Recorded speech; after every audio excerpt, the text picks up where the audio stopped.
Alright, welcome everyone. We're Semblance of Sanity. I'm Caleb. I'm Jacob. And we're here, of course, for My Hero Academia. Episode 20 of Season 2. Mm-hmm. Now, listen up. A Tale from the Past, I think is what it's called. Okay. That basically screams exposition dump and one for all. Explaining. Yes. Yes. So, are we going to meet the big bad this episode? No, not necessarily. Okay. I feel like this is going to be a thing of more of a Deku All Might conversation. Sure. Yeah. Like, well, okay, we won't meet the bad guy, but we could see the bad guy. Sure. Like, in the past. Right. That's a huge possibility. I just don't think we're actually going to meet them. Right. Yeah, it's not going to be like the whole episode is back in time of, showing the battle or anything like that. No, I'm saying we could do that, but that's not actually meeting them. Okay. Sure. I'm meaning... In my mind, it's meeting them just because we don't know what they look like yet. Okay. Yeah. I'm thinking of meeting the bad guys, meaning, like, we actually get to physically see them, like, as the bad guy. And my thought is that this bad guy has some kind of past with All Might. Yes. Therefore, there was a moment where he wasn't a bad guy. Not necessarily a good guy. Okay. Just was a person. All right. And, whatever that change was that transitioned him into that. I would love to see that. Is going to be really interesting. Yeah. Should we just get into this? Yeah, let's just do it. 分かってるだろうが、オールマイトのような最高のヒーローになりてえつうなら、まだまだ学ぶことは多いぞ。はい。それじゃ。最後に一つ。いいですか？グラントリノ。世間じゃほとんど無名です。何か訳があってのことなんでしょうか？ああ、それは俺元来ヒーロー活動に興味ないからな。かつて目的のために個性の自由使用が必要だった。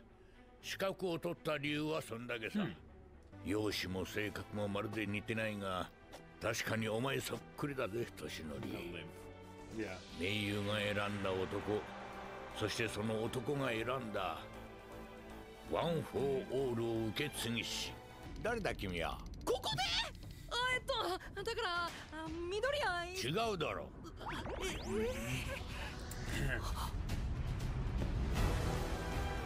デクです Yeah.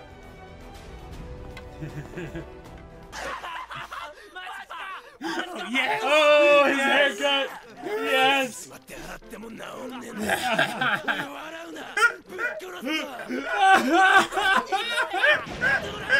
Oh, there it goes. Yeah. おちょこちゃんはどうだったの？この1週間。とてもいい日だったよ。I am one. 冷めたのでおちょこちゃん。Chaka's awakened. 言ってたんだっけ？そうそう、ヒーロー殺し。命あって何よりだぜ。マジでさ。心配しましたわ。エンデバーが助けてくれたんだってな。すごいね。さすがナンバー2ヒーロー。As expected. そうだな。助けられた。確かに怖いけどさ。動画見た？動画ってヒーロー殺しの？そう。あれ見ると一本木っつうか執念っつうかかっこよくねとか思っちゃうね。雷くん。いや、いいさ。確かに信念の男ではあった。クールだと思う人がいるのもわかる。ただ奴は信念の果てに粛清という手段を選んだ。どんな考えを持とうとも、そこだけは間違いなんだ。俺のようなものをこれ以上出さぬためにも、改めてヒーローへの道を俺は歩む。Good man, Ida. Yes. The world is right once again. Right. うるさい。雷が変な話すっから。なんかすみませんでした。He's still going in the ヒーロ background. ーになれるまでこの左手は残そうと思う。かっこいいよ、飯田くん。てな感じでやっていくわけだけどもね。 Hero basic ヒーロー training. 基礎学ね。久しぶりだ少年少女。元気か？さて今回のヒーロー基礎学だが。職場体験直後ってことで、遊びの要素を含めた救助訓練レースを行うことにする。複雑に入り組んだ迷路のような密集工業地帯。5人4組に分かれて1組ずつ訓練を行う。私がどこかで救難信号を出したら待ち伏せから一斉スタート。誰が一番に私を助けに来てくれるかの競争だ。もちろん建物の被害は最小限にな。指さすなよ。強いて言うなら緑谷さんが若干不利かしら。確かに。ぶっちゃけあいつの評価ってまだそうなんだよね。何かなすたび大怪我してますからね。それでは行くぞ。スタート。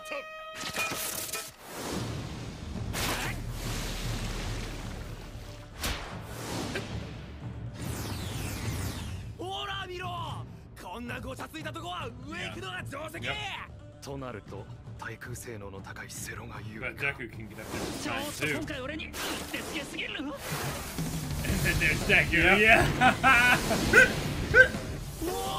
見ろよ。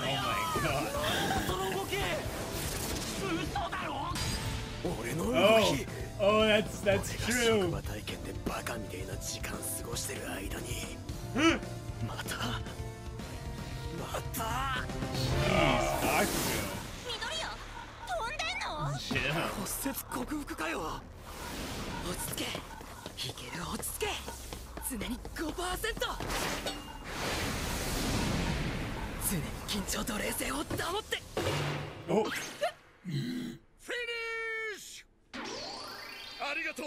そしておめでとう。緑谷君大丈夫か。この調子で期末テストへ向け準備を始めてくれ。はい。一組目退場。次の組位置について。That's a cool exercise. 驚いたぜ。見違えたよ。Yeah, it's moving like Gran Torino. この授業が終わったら私の元へ来なさい。Yeah. はい。君に話さなければならない時が来た。Yeah. Oh boy. 私と。Oh boy. Here we go. Yeah. やべえことが発覚した。Oh my gosh. Oh my god. Seriously? 学習先輩方が頑張ったんだろう。隣は操作わかるだろ。女子更衣室。ミネタ君やめたまえ。Yeah. 犯罪行為だ。オイラのリトルミネタはもう立派な犯罪行為なんだよ。ヤオドロスのヤオドロッパイ。足との個室付き。Oh my god. 鼻くれの浮かぶ下着。裏中の裏中ボディに熱いのいいが。Oh my god. Oh! Ah! ジローさん。正確さと不一致の凶悪行為が罪。ありがとう、京香ちゃん。Oh my なんて god. 卑劣。すぐに塞いでしまいましょう。うちだけ何も言われてなかったな。Oh. ワン・フォー・オールの話って。 Well. 君、ヒーロー殺しに血を舐められたと聞いたよ。Oh. はい。血を取り入れて体の自由を奪う個性で。それが何か。Oh. 力を渡した時に言ったことを覚えているかい。食え。Oh! 取り留められるなら何でもいいと言ったはずだ。じゃあまさかヒーロー殺しに。 No, there's no way. Yeah, no, no, no, い no. やいや、ないよ。 Okay, good. 君ならそれを憂慮してるかと思ったが、そう、忘れてたのね。Yeah. ワン・フォー・オールは持ち主が渡したいと思った相手にしか譲渡されないんだ。そう。その成り Oh, 立ちは origins. Yeah. ワン・フォー・オールはもともとある一つの個性から派生したものだ。 Oh boy. Yep. All for 元々あ one. った All for one, yeah. その個性の名は Yeah. Oh boy. 他 Oh. 者から個性を奪い己がものとし、 Okay. そしてそれを Yeah. 他者に与えることのでき Oh, る it 個 had 性だ。 Wow. オール。みんなは一人の。 It had both. That is 超 insane. 常黎明期、社会がまだ変化に対応しきれてない頃の話になる。そんな混沌の時代にあっていち早く人々をまとめ上げた Oh 人物だ。 crap. Wow. 君も聞いたことはあるはずだ。彼は人々から個性を奪い、圧倒的な力によってその勢力を広げていった。 Okay. 計画的に人を動かし、思うままに悪行を積んでいった彼は瞬く間に悪の支配者として日本に君臨した。 What? オール・フォー・ワンは与える個性でもあると言ったろ。 That's 彼 what は one 与 for える all ことで is. 他者を信頼、あるいは屈服させていったんだ。ただ与えられた人の中にはその負荷に耐えられず物言わぬ人形のようになってしまうものも多かったそうだ。ちょうどノームのようにね。一方与えられたことで個性が変異し混ざり合うというケースもあったそうだ。彼に無個性の弟がいた。弟は体も小さくひ弱だったが No way, is this guy's All Might's older brother? 所業に心を痛め抗い続ける男だった。 This is the origins of そんな弟に彼は力をストックするという個性を無理やりまさか、無個性だと思われていた彼に一応は宿っていたのさ。自身も周りも気づきようのない個性を与えるだけという意味のない個性が、力をストックする個性と与える個性が混ざり合った。これがワン・フォー・オールのオリジンさ。皮肉な話さ。正義はいつも悪より生まれいずる。その成り立ちはよく分かったんですけど、そんな大昔の悪人の話、なんで今それが。個性を奪える人間だぜ。何でもあるさ。成長を止める個性、そういう類を奪い取ったんだろう。半永久的に生き続けるであろう悪の象徴。覆しようのない戦力差と当時の社会情勢、敗北を喫した弟は後世に託すことにしたんだ。今は叶わずとも少しずつその力を培って奴を止めうる力になってくれ。そして私の代でついに奴を討ち取ったはずだったのだが、奴は生き延びヴィラン連合のブレーンとして再び動き出している。That his head exploded on the One for All はいわばオール・フォー・ワンを倒すため受け継がれた力。君はいつか奴と巨悪と対決しなければならない。頑張ります。オールマイトの頼み、何が何でも答えます。あなたがいてくれれば僕は何でもできる。できそうな感じですから。 That's the catch. Yeah, he won't necessarily be with you for much longer. 言うんだ、オールマイトよ。ありがとう。He didn't tell him. No. 違うんだよ、緑谷少年。多分その頃にはもう君のそばにはいられないんだよ。ヒーロー殺し、捕まるとは思わなかった。おおむね相当。これで暴れたいやつ、共感したやつ、さまざまな人間が衝動を解放する場としてヴィラン連合を求める。信楽戸村はそんな奴らを統括しなければならない立場となる。わしは先生が前に出た方がことが進むと思う。Oh, the doctor is the one helping him. Yeah. 超再生を手に入れるのがあと5年早ければな。傷が癒えてからでは意味のない期待外れの個性だった。ヴィラン連合の統括か。本当にできるのかね、あの子供に。いいのさ、彼には苦労してもらう。次の僕となるために。僕はそうなりうる歪みを生まれ持った男だ。今のうちに謳歌するという。オールマイト。Even looks like a no-mo. かりそめの平和という茶碗をね。Okay, you're right. We're meeting him. Oh my gosh. Okay, so let's make sure we have this both, like we both have this accurate, right? So, just so we're clear. All for One was the original quirk. Right. It had the power to stockpile and give out quirks. But also by stealing quirks, so actually taking quirks. But when it gave powers to other people, there was problems with it. There were problems that not all of them went smoothly. Like it would mix or it would shut them down. Yeah. And then he had a quirkless younger brother, who was the one with the sense of justice, who probably wasn't really that much of like a superhero like All Might.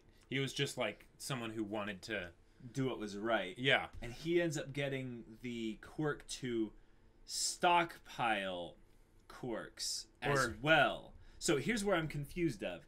I think it was that he already had a quirk, but it was a useless quirk because it was yes, I'm saying what did All for One give him?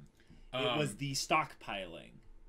But the thing is I'm getting the vibe that All for One still has the stockpiling. So they both have it. So he's actually like giving pieces of quirks. Sure. So and is there One for All basically was a combination that was made from giving a splinter of it to his younger brother. Right. So it mixed with his current quirk, which was the ability to pass on quirks. Right. So here's the thing that's interesting. Mm-hmm.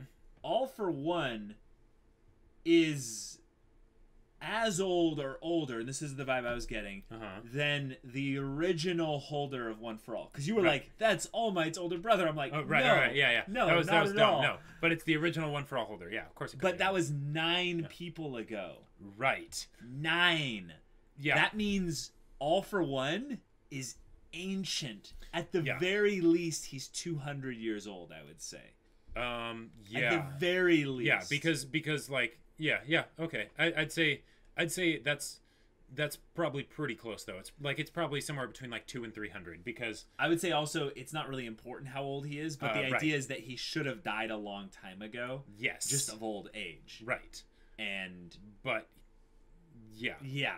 So how many quirks do you think he could have gained in centuries of time? It's gonna be something where it's irrelevant. He's basically Father from Fullmetal Alchemist at this point. He has everything. And he's basically a god.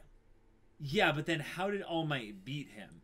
Maybe there's a degrading effect of having so many quirks even on him, but it's lessened so that it's not so much that he can pull. Maybe he can't pull them all out at once, or maybe if he does pull them all out at once, it greatly weakens him. Sure. Yeah, I could see that.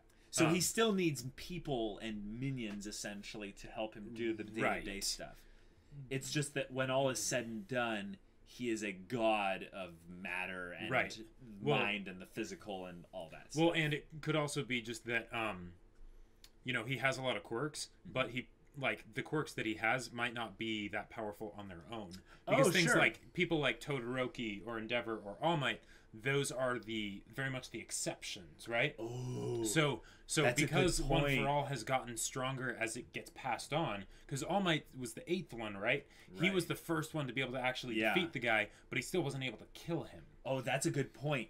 That means All for One's power gain is linear, but One for All's power gain is exponential. Sure. Because he's a multiplicative, duplicative effect going on top of the previous quirk holder, whereas All for One has a container, essentially, and his container is huge, but eventually it'll get full, and he'll have to, cycle out quirks he doesn't want. Maybe that's why the no-nos exist, is that he's like, all right, this is a useful quirk, I'll take it, and then I will be the vessel in which to transfer that. Sure. He's the funnel to transfer it to his minions. But that means he would have a mentality judging people based on their quirks. It would create someone like Apocalypse from X-Men who just goes, oh, you just have a simple hardening quirk, Kirishima?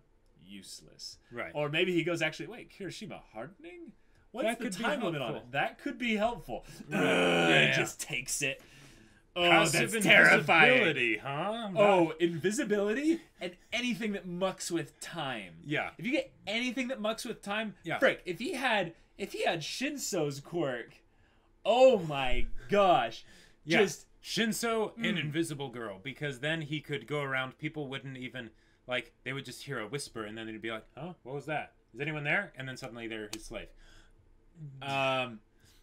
Yeah. Just the combination of those two alone is terrifying. The destiny of mankind will rest on the shoulders of making sure that Invisible Girl stays safe. Well, that's the other thing that's kind of funny. You notice that Invisible Girl was in the room when Aizawa did his shut up. But she didn't become invisible. Become visible. Right. So I think the thing is that her her quirk kind of protects her from light-related interactions and stuff. It changed her physically to be invisible, not something that she like turns on. So it's something like, say, like kind of like how with Nomu, even when his quirks were taken away, he still was Nomu. Right. Now here's one great question though. Yeah. Could One for All be taken by All for One? Possibly. Oh no, it can't, because they established that it can only be passed on. It can only be passed on like willingly.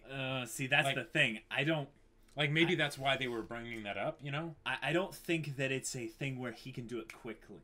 So the idea is that he would have to beat All Might in a fight.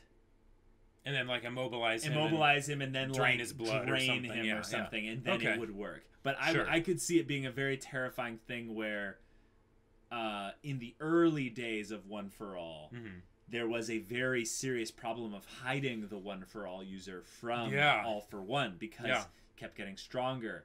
And maybe there were multiple generations where the One for All user had to hide. And couldn't actually fight against him because they just wasn't strong enough. So, do you think that the All for One guy knew about One for All like as soon as it was created, or or for the first few generations he just didn't even know about it until one of them decided, okay, I think we're ready now. Let's try and kill him, and it just didn't work. I'll bet you that they tried at least once, probably before All Might. Yeah, before All Might, like way before All Might, like the third wielder or something like that, and it didn't work. And what ended up happening was there was this chase or this hunt for One for All. That would be a very cool side story for them to tell at some point in the future. But for now, I think the thing is that One for All has been getting strong enough, or it was strong enough at one point in the past where All Might went and fought All for One. Yeah. He blew his head off. Yeah. Like, if we saw that image correctly, there was a body. Yeah. Like, and it was laid down on the ground, and the head was gone. All Might was on top of it, and blood was in a puddle everywhere. And that, I love that they did that, because if you think about the idea of if you ever had someone with, something like One for All or Superman or whatever, that is actually terrifying. It is. Because if they punch somebody, it's not going to be, they punched them and they fall over or whatever. No, it's going to be they punch them and they explode. Yeah. Like, so, Yeah, so All Might in his prime was a force to be reckoned with. Yeah. He was what did he say? It took him 300 punches, but it would have taken him 5. So we can extrapolate that he is about 80 times, or 60 times stronger than he is right now. Yeah. Wow. Okay. If he was 10 times stronger, I would be terrified. 60 times is God level strength. Right. So yeah, of course, All for One would have had a fight on his hands. And that's probably the reason why All for One, he probably didn't pick the fight. No, I bet All Might probably was going on an extermination mission. Yeah, he was maybe, All for One was maybe like he was on the move. And he was doing things, trying to regain maybe control of Japan. So, that would actually be interesting. Let's say All for One hit his life limit. He couldn't extend his age for much longer, so he had to recline into the background. And over generations, he kind of disappears. Sure. In that time, he's trying to find the right quirk that'll save his life and help him live on. All right. He finds it, and then over the course of time regains some of his youth and his vitality. Yeah. Then comes back, and around that time where he's coming back and he's starting to move into power and stuff, All Might is now finally ready. Or maybe the previous One for All holder tries and they have a good fight and they lose. Right. All Might is already passed on to or something, and then All Might goes in a vengeance thing, because they still haven't talked about the previous holder much more than seeing the back of her right there, and it was like, what's the story there? Right. So there's bits between Gran Torino, All Might, and the previous holder to where it's there's more stuff there. And that'll be interesting to see. But with right now, let's go over the episode before we go back to All for One and One for All and all that. So Midoriya showing off his new moves. Right, that was great. Sero having a chance for the spotlight after he got kind of shafted in the tournament. Yeah, I would say this will be an instance where they can show the other quirk holders, the other students in class 1A, like how useful their quirks can be in very specific instances. Yeah. I really want to see the infinite utility of Momo's quirk in particular. We'll probably see that on the camping trip. Oh, that's true. If you're actually on a legit camping trip, it's probably going to be to a cabin, like not tents and stuff like that. Yeah, but it's probably going to be because it's a training camp, lodge, not a camping, not just a camping trip. Right. Yeah. So if anything, this will be a more wilderness training lodge. Right. With like superheroes there. Yeah. And this will be cool. All kinds of instructors. I want like a drill sergeant, instructor. Yes. Like someone that's not All Might enthusiastic and not Aizawa pessimistic, but like enthusiastically pessimistic. I would say like Ida's level of enthusiasm, but also like Bakugo's level of just die. Yes, yes, exactly. Come on, you weaklings, let's go. That would be so funny and so offbeat. If Bakugo would be like, I love this guy, he'd be like, hey, screw you, go and work. He's like, don't you know who I am? And he'd have some like crazy quirk. He's like, I don't care. That actually just made me think if for some reason Bakugo and Ida had to like be like team captains for something. Oh. And they both had their very different ways of motivating people. Oh, sure. That would be cool. But they're going to do some kind of test to determine whether or not they will actually make it. Right, because that's at the very end in the end credits scene. Because they basically have like their final exam for like the semester or whatever. Sure. And then there's going to be the practical part of the exam, which will probably be where the interesting stuff actually happens. Right. So we're gonna get some kind of 2v2 kind of something thing like they did in season 1, right? Yeah, it'll be interesting to see. What was the other bit this season? Everyone just kind of coming back from interns and just sort of talking about what happened. Because the episode was actually fairly short. Short. It had that decently length after credits scene.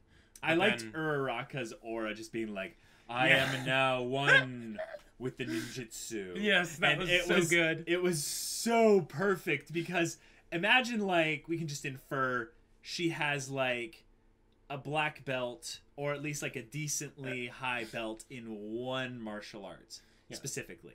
I mean, it was only a week, but yeah. Oh, that's true. It was a week. But I mean, this is anime. In a week, like, you can like get a foot taller and, you know, she could probably disarm someone, you know, comes after her with a gun or a knife, like the blonde girl in the thing with the earphones and stuff like that. Yeah. I really think they're setting that up to be an actual thing. That would be really cool to see. Now, here's one question that I have. Okay, so All for One, taking quirks, basically turning someone into a god. Now, we saw a show where they had something exactly like that. Not handled well, but they did have it. Sylar, but I was actually thinking of Peter's dad. Oh. So now the way they took care of that guy is they just brought in the Haitian and then shot him. Yeah. So they just Aizawa walks in with a gun. Just a shotgun and kills All for One. Kaboom. Like, so here's the part that's interesting.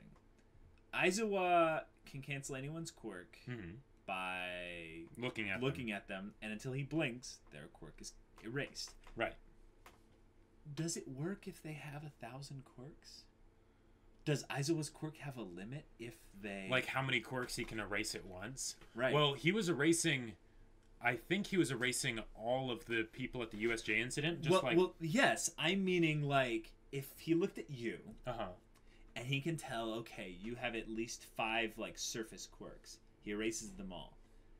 Does he actually... know about the 995 other ones? Right. Does he actually have the capacity to access every quirk potentially in a human being? Right. I get him having the one quirk on everyone, and he could erase 1,000 people's quirks. Yeah. No limits. But if someone has multiple, would Aizawa's quirk have some issues? And that would be a fun writing way for them to say, this is why we haven't given Aizawa a sniper rifle and had him just go and hunt this guy. Right, because it's just someone because then it would be really just see easy. him through the scope and just be like, yeah, I got... Maybe that's why he's actually staying hidden, because he knows about Aizawa, and he's like, no, I am not going anywhere out there until I have a Nomu go kill Aizawa, because... Oh. Like, that would be really cool if they got into that sort of tactical, like, setup of everything, and All for One is like, okay, there are these, like, 3 people I need to capture, and then these 2 people I need to kill before I can actually make my presence known, you know? Yeah, I could see him doing a leverage game where he still hides in the shadows and he uses these kids against All Might. Like, you know, basically, if All Might's specifically teaching at a school, it's putting a target on all the kids' backs. Absolutely. Completely. Yes. And if Aizawa is kind of a relatively unknown hero, maybe All for One does know about him, whereas most people don't, and All for One's kind of like, yeah, I don't need to confront All Might directly. Let's keep doing this via proxies. Let's wait until All Might's truly at his weakest. Yeah. Then I'll make my move. And I think that's what he's saying with this kind of this fake peace that you guys are enjoying so much. Just, you know, live it up because soon. Yeah. I think he's aware that All Might has passed on One for All, because he's aware of probably the mechanics of the quirk. Sure. Which means he is on the lookout for who it is. And if Shigaraki is saying this kid is pissing me off, he probably knows that it's Deku. And then it's a thing of saying, all right, what's the best way I can leverage Deku against All Might? Because I don't think he would necessarily want to just kill Deku. I think he would want the quirk. Yeah, if he can steal it, yeah. And here's the other thing. What if All for One stole Aizawa's quirk? Because Aizawa could erase it, but only till he blinks. And if they just, like, held his eyes shut with a Nomu, he could take quirk erasing, which would also be a bit of an issue. Yeah, I feel like there's any eyes right now. I feel like there's a reason why, though, he doesn't have all of his just ideal quirks. Like, he doesn't have all of his ideal quirks, right? Okay. Because Kurogiri exists. Yeah, that is one of the most utilitarian quirks in existence. There is no reason to. I mean, maybe it's just that, like, he can't pin down Kurogiri. like Kurogiri's like, nope, just like, nope, you try it. I'm gone. I'm out of here. I will not help you guys again. In fact, I will start teleporting people to you. And Kurogiri and him have this very awkward working relationship where he's like, okay, you manage Shigaraki, and I won't unleash a complete idiot upon the world. I'll unleash a groomed idiot upon the world. He's like, we got a deal. This almost seems like that deleted scene from KOTOR 2 with Nihilus and Scion. Yes. Where it's like, I can consume all of existence, but I can't die. So it would seem we're at an impasse.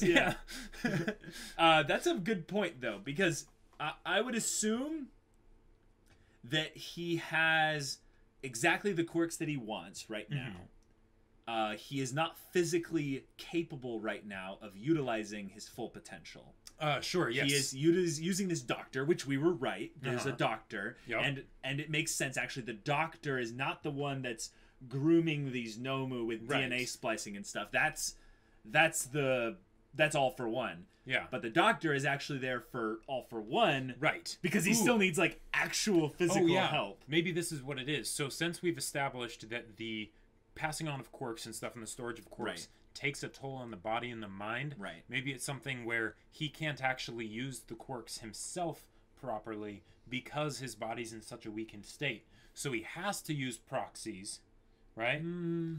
He just collects them and then just gives them out, you know? Like, I would say there's probably some of that, but wouldn't you say that you've kind of written yourself into a corner then in that regard? We are going to get a showdown with this All for One character. Absolutely. And at the very least, either All Might or Deku. Like, one of them has to fight him. For sure. And it's going to be a showdown of the Sakuga of the century. But, it's going to be amazing. If they made it to where he had 1,000 quirks and he boasted and bragged about how he could use them, but he really couldn't because, here's what I'm saying. What if it was something where, because of his fight with All Might, this is the way they can basically build up All Might's fight in his sacrifice, in the wound that he took, is that basically, even though he was wounded and he didn't manage to kill the guy, he hurt him so badly that he now can't properly use his quirks. That's why he's hiding in the shadows. And now I would say that will eventually get exactly. Fixed, it's the ticking time bomb for when he is well enough to use his quirks, and then he won't need proxy.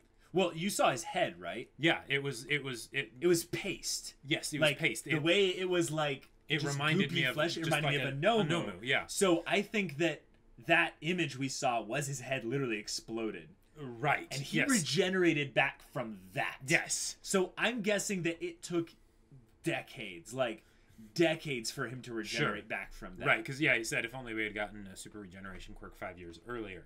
Yeah. Oh, wait a minute.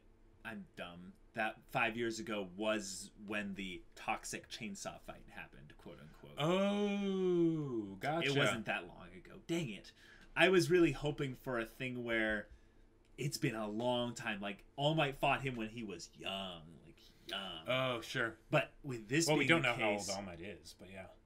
Right, but with this being the case, if that's the timeline, and he was 60 times stronger potentially 5 years ago, One for All is degrading alarmingly fast.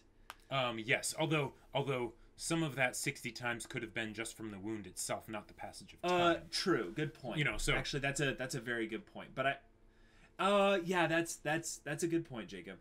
Now, does that mean so here's the thing though. Oh, he passed it on to Deku, right? Yes. So that means that 60 times as strong is what Deku has to look forward to. Except not even that, because it gets stronger with each time it's passed on. So he can go even further beyond. Yes. Plus Ultra. So when Deku really he is on the path to become the greatest hero until he passes it on. Right. So one of the ways that this story could go is you're building up the All for One character. Yeah. But he's grooming his own replacement in Shigaraki. Exactly. Yep. So if All for One is a megalomaniacal, massive villain, kind of a father type from Full Marcus Brotherhood, just the dark force, is he actually Endgame? I don't think so. Well, because that's the thing. That's the interesting thing. Yeah. Because those kinds of villains, you can have them, but you need a more personal villain, and they're totally setting Shigaraki up to be that. It was the same thing with Ozai and Azula, right? Right. So the question is, and this would be really cool if they did it, will they get rid of the father, the All for One, before Shigaraki? And then it ends up being the two proteges. Well, yeah, I think that's the point. That would be so good. Well, that's the thing, is I think they want Shigaraki to have character development. Right. So he will become something more over time. I would say slowly. But if we think about this from a meta perspective, like, we're in episode 20. Yeah. And let's say within the next 60 episodes or so, we get a All for One, like, big fight. Like, do you think that could happen in 60 episodes? Okay. Yeah. I think that he's not going to make it all the way to Endgame if this show is like what it seems like to be more of a 100, 200, 300 episode type show. I don't think it'll necessarily go that long. You don't think so? I mean, it might go to like where it's past 100, but I don't think it'll go to 200 or 300. Okay, I think they have a very clear story that they're wanting to tell with this. Now, especially now that they've shown the idea that you're destined to fight this guy. That gave me some serious Airbender vibes. But that aspect is so cliche that I feel like this show will go even further beyond that. Okay. It's the idea that when All for One finally comes out, it's the way of showing what Shigaraki's potential is. Right. With actually more that even Shigaraki could go beyond. So, but if they do that, then would you say that Shigaraki is the end game? Yes. Right. So, and I think that's great because Deku's endgame. Because Deku's endgame. Yeah. And that means that they established the main villain at the very beginning when they first introduced the idea of these supervillains, right? And you're supposed to look at him and go, "Who's this punk?" Like, well, yeah, who's this punk? But also, this guy's terrifying. Like, there's Nomu, he's terrifying, but it's like, okay, some big muscle blob, and then there's the portal guy. Ooh, that's cool quirk. Right. And then there's the guy with all the hands, and you're just like, okay, there's a lot of effort put into that character design. This person's important. Yeah. The part that gets me a little bit weirded out, though, is does that mean Deku is going to have to kill All For One? Or is All Might going to have to kill All For One? Like... Or maybe Shigaraki kills All For One. I feel like this is the type of character where you can't just lock them up. Right. They have to be dead. You have to either turn their head into paste and make sure that all of their body is paste, or you have to keep their head on a spike in a glass jar, keep it next to your bed, and no falling down endless chasms. Nope, and, unless you already have their head. Like, yeah. But this is the thing, though, is that if he has all this power, right, who actually can stop him? See, this is one of the things where I'm really excited, because they could do something where it's actually about basically a team fight. You have All Might, you have Deku, you have Aizawa, you have like all of the awesome heroes. You can have a ton of them die. But then who's delivering the final blow, Deku or All Might? Like it kind of has to be one of those two. Yeah, it kind of does. I almost feel like if it's Deku, he wouldn't necessarily kill him. Right, so and I feel maybe, like in that aspect it has to be All Might. Right, that's what they could do. Deku is the one that sort of needs to do the final blow, right? Because, you know, All Might's on the way out. Or he'd probably be out by the time this fight actually happens. Possibly, yeah. But then what if that was the way that they had the last of All Might's power go away? Yeah, that's actually the thing I think would be more likely. He gives the absolute last of it, so that way Deku won't have to. And then after that, you know, All Might dies from Shigaraki or something, or, you know. Right. If we have All Might and All For One basically just going all out, no pun intended, that would be a way that where they could either kill All Might or really just end his story as being All Might. Exactly. And because say the torch has officially been passed on. Yeah. Yeah. All For One feels like right now he would beat All Might. Yes. And he knows it. He just wants to be 100% sure. Exactly. Don't take chances. Yeah. So maybe there will be the team fight, and it's the build up to the point where All Might and him actually fight. Sure. And then maybe Deku has to save him, but All Might's like, no, I will do this. And it's like, no, you're going to die. He's like, I don't care. I'm taking you down with me. And I want there to be a personal aspect to it, not just the you're evil, you're the corruption, you're the culmination of my destiny and why I have to stop you. Here's the way they could do it. What's that? So because they've sort of established the whole kind of like previous avatars with the One For All.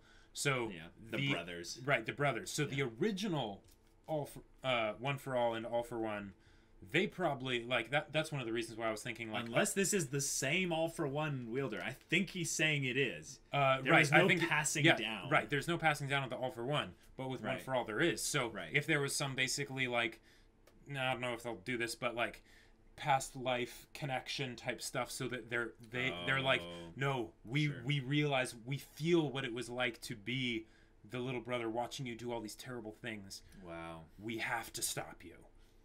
Right? Yeah, that's a real possibility.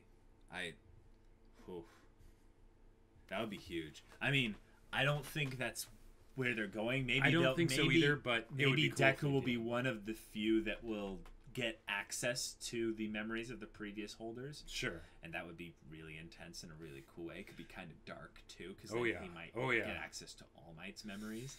And he could see things that he doesn't want to see. Sure. That just sounds awesome. From a storytelling perspective, they have set up a new arc by doing this. They absolutely have. They have set up a couple, right? So there's going to be the training bits that we'll go through now, and there's at least 7 episodes I think left. This was episode 20, so I think there's 5 20 more. Yeah, I think there's 5 more. So if it's 2 cores, there's 5 more episodes. I don't think we're really even going to get into any like real villain stuff. No, I don't think so. Because if they do an exam,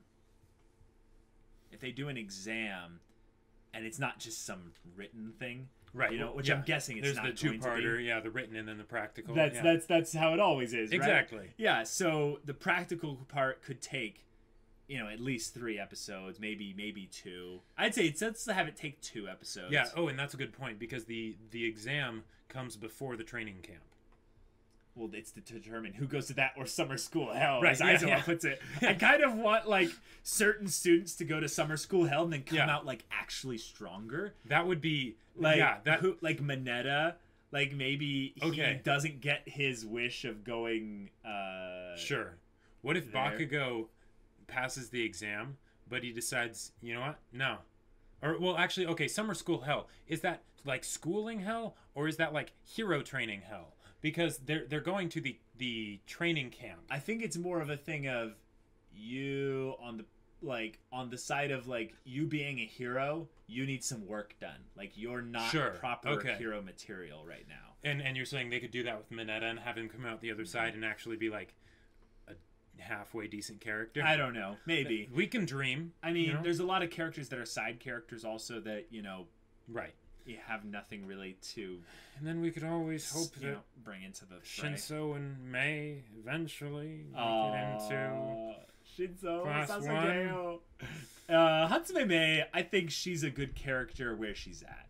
Sure. I don't think she needs to join the hero course. But Shinso's whole thing was so strong. It's like I know they have a whole lot of characters right now, but they have to do something. Hey, as long as he hides in the background, All for One doesn't know about his quirk. So that's true. That's a good That's thing. true. And that would be so awesome if, like, but terrifying too, because that means All for One could theoretically get his quirk if things went badly. But like, but there's another aspect. You know, these new villains that are coming into the fray, right? Yeah. What if one of them kind of presents themselves to Kurogiri or Shigaraki or something like that, and like, what can you do? And it's like, well, this is my quirk. And they're like, okay. Later that night, it's like, we have a quirk. And he's like, upgrade him to special class. Right, exactly. We have a very important person we'd like you to meet. And they have this very terrifying scene where they're like ushered in to meet the Grand and then they just lock the door behind them. And you just screaming and stuff. And it's like, oh. Yeah, that would be great because maybe that's one of the main reasons why he wants Shigaraki to become the symbol of evil or whatever, is so that they can get all these application forms. And it's like, is this quirk worth it? Nah, let him keep it. Yeah, no, that one's too puny, too weak. No. Ooh. No, I'll bet you All for One has an Amazon wish list of quirks. And he's like got like, you know, little secret like things put out in newspapers like special work, you know, if you have this gift to me, like, you know, I'll pay you like 5 million yen, you know, to come in here and I'll get you a job. And it's like it just takes them and you'll be working out of the country in like the jungles of Tanzania or something like that. The only thing with that is that he has to be very careful about it because he doesn't want anyone to ever find out his location. So we have to have like Kurogiri get them and then just like warp them to him. Sure. You know. Yeah, it would be a thing where they wouldn't want a paper trail or a money trail. Okay, here's an interesting question. If that's the case, because I think it would make sense that Kurogiri can port to All for One. Yes, but All for One might not tell him his location to Kurogiri because he considers Kurogiri a potential threat. And but that's something that I would love to see because Kurogiri, we don't exactly know why he's doing what he's doing. That's true. He seems kind of out of place. And he's putting up with a lot of crap from Shigaraki. Oh, I think I think he has at least the motivation to see that there's a goal in mind. Right. And this is the means to the end. But Kurogiri seems like one of those big loose ends, potentially, for All for One. Yeah. So, like, that, I mean, maybe it's just that thing of me wanting to see more, like, villains get developed and see if, that sort of contention between the villains, that conflict. But... Right. Once we get like far enough into the show to where Kurogiri is getting his own internal development side arc, that's when you know that the show has been going for maybe a bit too long, I would say. No, I'd say that's the point where you know, like, oh yeah, this is good. Because see, the problem usually is that when shows get going really long, they stop doing stuff like that. I agree. And if they can keep doing stuff like that, then more power to them. Yeah. The the thing with all these villains getting brought in is I feel like half of them aren't going to make it another like 20 episodes. Like maybe another 50. Yeah. Maybe half in another 50 episodes. The point is that there's going to be constantly cool characters with cool designs rolling through. Right. Like Stain. Exactly. And they're not all going to stick around. Right. But the ones that they introduced at the very beginning will probably be around for a while. Yes. And yet, we have to be on the lookout for people that can get brought in, like, kind of in the way Todoroki was kind of brought in season 2. Yes. Because Todoroki went from being a character with a cool design and OP power to being a more humanized design. Right. And then suddenly one of the biggest main side characters because of them all. Originally he looked like a Borg made out of ice. Like he had a red eye and everything, and it just completely covered a side of his body. That's like that's a bit of a difference, right? You know, to where he is now. Yeah. So now we have new characters being brought in from the villain side, and it's the question of, I would say, are any of them going to become permanents? Are any of them going to become close to the level of Kurogiri? I would say, however close they get to Shigaraki in a positive way, that's good. That means that they're going to have more permanence. So All for One, relatively permanent for now. Kurogiri, relatively permanent. And other than that, we don't know. Right. Like the scientist, the doctor guy. Well, yeah, but I would say he's not even a tertiary character. Right. We don't even know a name yet. Yeah. Just doctor, you know. Yeah. Does he have a quirk? Probably. What if his quirk is actually that he can he can know the state of like DNA or blood or something like that? Because I think the Nomus were still genetically engineered to be like the super strong big monsters. Yeah, he probably had some part in that. Right. But then the actual quirks that they had were given to them by All for One. So yeah. But if Shigaraki is endgame, yes, All for One has to pass on his quirk.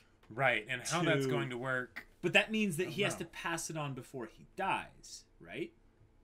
Yes. But so if he doesn't have the thing that, you know, One for All has, to where it passes on and it builds upon itself, he's basically, All for One is basically cultivating himself. Right. And Shigaraki, and he's like, I'm gonna make the perfect fusion baby of evil. Yep. He's like, I'm gonna shove all this together. But you know what's funny is that makes no sense. Right. From a villain motivational thing, why would he want to pass it on? Why would he risk passing all this off to someone like Shigaraki? Does he have a time limit like All Might? Exactly. Is he going to die? That is a great point. It's like, hey, we tried. You only have like 10 years, man. Right. Because if he's been living since the first One for All holder, then, you know, he's a couple hundred years old or whatever. He has no reason to pass it on to someone else because he doesn't have to worry about that. Right. So either he has an ulterior motive and he's not actually wanting to pass it on to Shigaraki, maybe, or he sees himself as on the way out.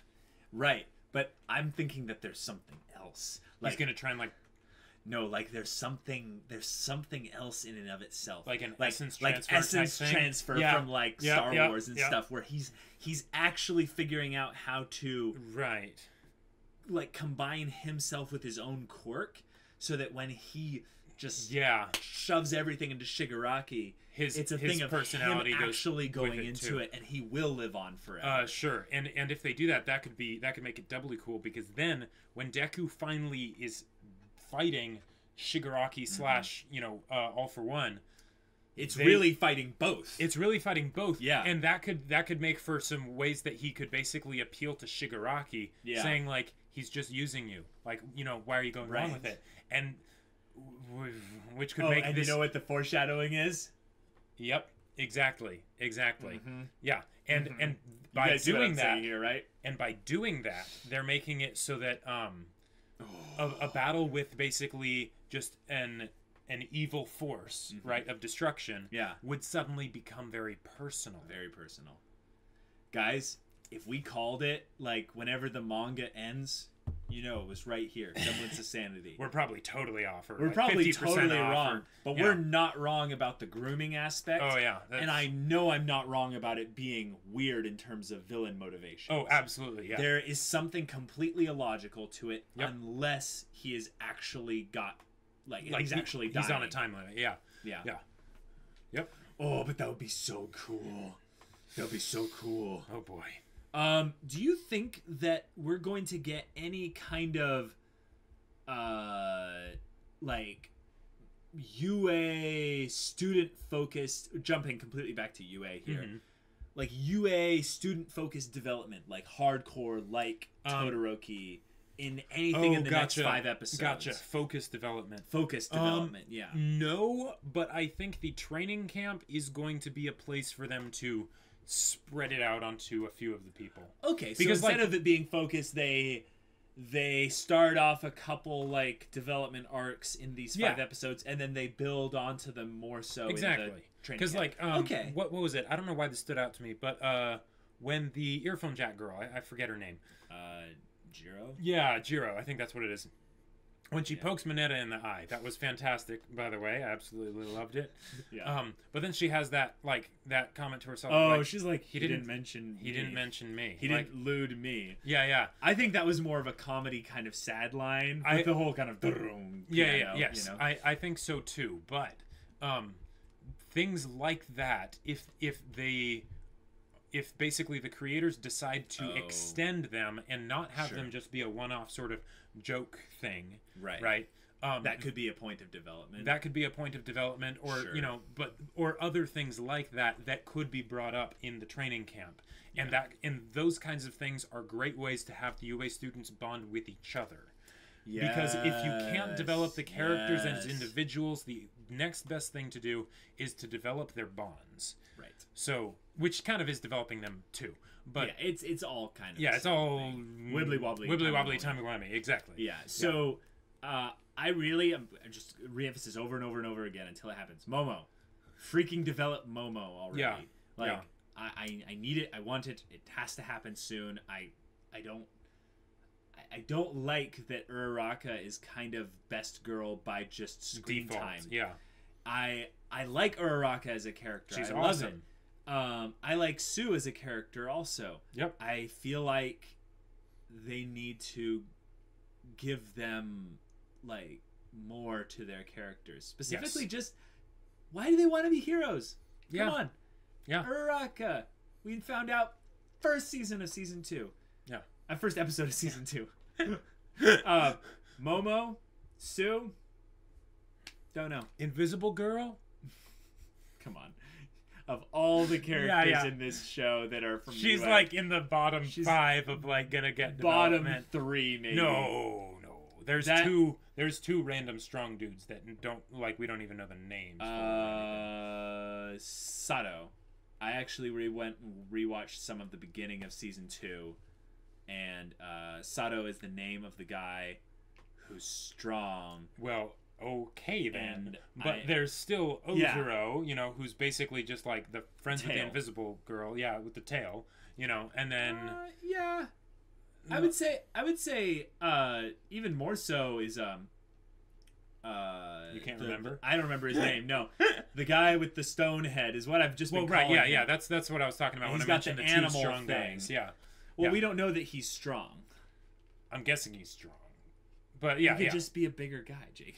Doesn't mean he's strong. That's true. Yeah. No, the Sato guy, he is strong. Right. I think that's even his quirk or something like that. Yeah, probably. But they need to develop at least the characters that they've been giving enough time to have actual dialogue. Yes. Give them dialogue that kind of hints at things and makes us ask questions. Oh yeah, and Mina too. Yeah. Like we totally forgot she exists. I don't really care about Mina. I'm sorry. I don't either, but it's the dialogue that they've given her is we know it betrays that has no depth at this moment. Well, not necessarily just that she has no depth, but I don't think she really has a personality. With the other characters, I was being nice, but I would have said that too. Yeah. With the other characters, and this is one of the things that they're good at. They are good with using their time. So even if they don't give them a lot of development, they will at least make them make a strong enough and aggressive enough of an impression in order for us to understand, just to get a general impression for the kind of person they are, right? The only thing I would say we know about Mina Ishido is that she's excited. Yes. She's loud, boisterous, and a little excited, but we don't know what about. Yeah. She's excited about things, and Right, and the thing is, you did a really good job at dodging. And the problem with that is that in something like anime, where people tend to be very overly expressive, that's like searching for a needle in a haystack. Yeah. It doesn't show up. It feels a little bit fading into the unless background. It's something so like these Ida, criticisms are things that they could redeem in the next 5 episodes with very like little effort. Because especially if it's a 2v2 type thing, sure, they could give like, you know, a minute or 30 seconds even to each character. And maybe part of the exam is actually, why did you choose to become a hero? Sure. And one of the ways that they might be able to do that even better than with like a 2v2 is what if they had some sort of just like general group exercise where they have to all be working together. That way they can all be like there talking to each other. Yeah. Exactly. Yeah. That way you can basically have an excuse to have the characters talking with, you know, right. There's Deku and Uraraka and Bakugo and Ida around. There's a trope that happens when you have a bunch of characters in a room. What you'll do is you'll basically continue a conversation where they each say one thing. That's their one thing that ties into their shtick. Yeah, exactly. Yeah. But the problem with that is I've noticed a lot of people saying things like, as expected of the number 2 hero, and I'm like, okay, we get it, but that's not a contribution. That's not a contribution. It's one of those things where they just say a thing. Like Ida, when he speaks, he contributes almost every single time. Even if he's just being goofy. Right, because it is definitively Ida being goofy. Yes. You know, or if Ida were to say, as expected of the number 2 hero, that is definitively Ida saying that. Also, there would be some kind of motion with his hands where he'd go, as expected of the number 1 hero. Right. Yeah. And it would be followed up usually with something else as well. Right. And that's unfortunate that we can't get development for every character, but if you had to put 2 characters on your wish list, let's say we can on my only wish list share... or my predictions No, list? No. Your wish list for development. Okay. So mine is Momo for first. What's your first one? Shinso. Okay, cool. Next one for me is probably let's go Stain. Yeah. I know it's not going to happen. That's my wish list, you know, being like it's, you know, I would rather have more Stain development, yes, than Sue development. Well, just shoot me. Okay. Well, that's that. I was just thinking about the students. Okay, let's do just the students. Then I'm going to go Momo and Sue. Okay, I'd say Shinso and Invisible Girl. Just because because with the kind of character that the Invisible Girl is, I know that it's probably not going to happen, but that makes me hope that it happens even more. Yeah. That's cool. All right, well, this has been a very long episode. It has. A lot of fun doing it. So good. It was really good. Yeah. All right, guys, if you want to see the next episode right now, go check out the link in the description below for our Patreon. Get on early access, and that gives you also access to our Discord. Love to chat with you about anime and stuff and get to know you.